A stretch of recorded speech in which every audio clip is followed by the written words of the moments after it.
第98章刁难。萧炎慢吞吞地走向帐篷，身后萧玉正咬牙切齿地怒视着这可恶的背影。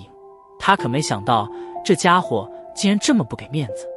几人走进绿色大帐篷，只见在帐篷畅快的阴影处，10多名男女正分成几个小圈子的簇拥在一起，互相闲聊着。看他们在此处的随意神色，想必应该和雪妮一样，都是属于迦南学院的学员。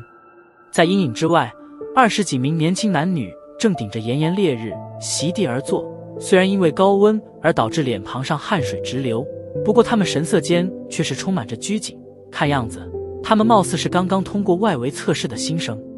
帐篷之中，几位闲聊的女生忽然抬头望着那正缓缓走过来的萧玉等人，不由脸现惊喜。一群女人笑嘻嘻地涌了过来，顿时将萧玉围